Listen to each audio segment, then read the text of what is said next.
Afiksasi adalah proses pembubuhan afiks pada sebuah kata dasar atau bentuk dasar. Dalam proses ini terlibat unsur-unsur: 1. Dasar atau bentuk dasar. 2.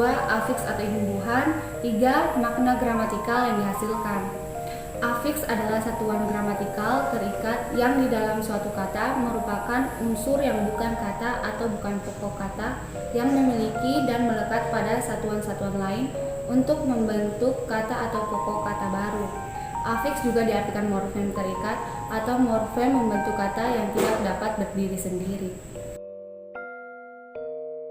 Jenis-jenis afiksasi yang ditinjau dan segi posisinya terbagi menjadi 4 bagian. Yang pertama, prefiks yang diumbukan di sebelah kiri kata dasar. Yang kedua, sufiks yang diumbukan di sebelah kanan kata dasar. Yang ketiga, infiks yang diumbukan dengan pengisipan di dalam kata dasar. Dan yang keempat, konfiks yang diumbukan di sebagian sebelah kiri dan sebagian sebelah kanan atau imbuhan gabung. Ciri-ciri afiks yaitu yang pertama, hanya mempunyai makna gramatikal. Yang kedua, merupakan unsur langsung kata, tetapi bukan bentuk kata dasar. Yang ketiga, memiliki kesanggupan untuk membentuk kata-kata baru. Verba atau kata kerja ialah suatu kata yang melakukan pekerjaan atau perbuatan. Kata kerja dapat pula diartikan segala macam kata yang dapat diperoleh dengan kelompok kata dengan kata sifat, yang posisi kata kerja atau verba ialah kata yang di dalamnya terkandung suatu gerak atau perbuatan dalam arti seluas-luasnya, yang menunjukkan keadaan hasil gerak sekalian anggota perasa, baik gerak yang disengaja maupun tidak, yang tersembunyi, dapat dilihat, didengar, ataupun yang tidak dapat dilihat dan didengar. Kemudian ciri-ciri verba. Ciri-ciri verba terdapat ada 6 bagian. Yang pertama, tidak dapat berdiri sendiri di belakang di, ke, dan dari.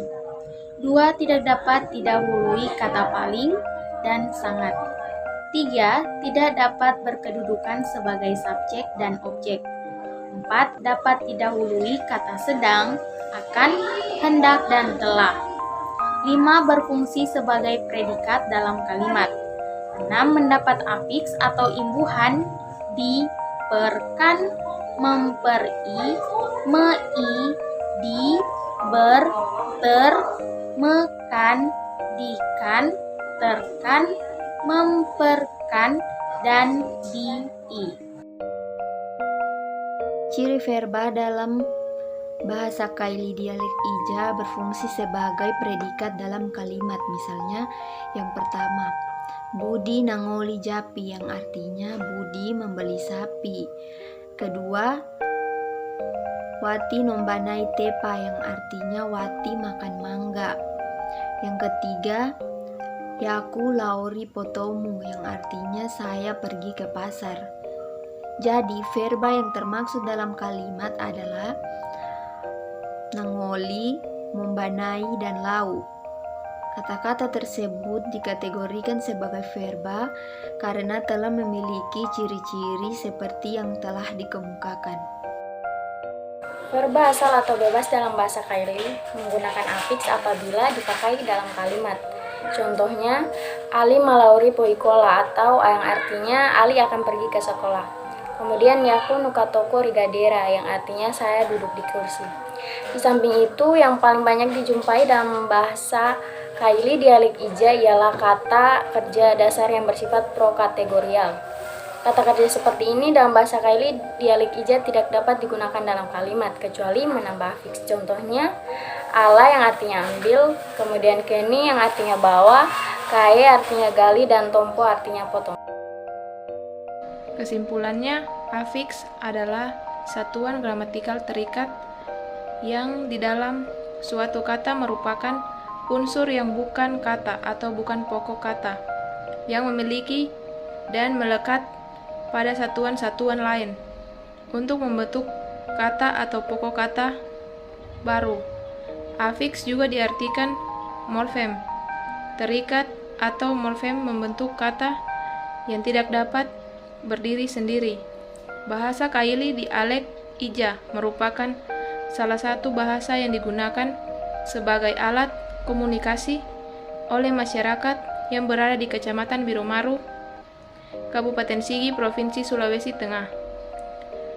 Teori yang mengkaji afiks penanda verba bahasa Kaili dialek Ija adalah Kri Dalaksana dan Verhar.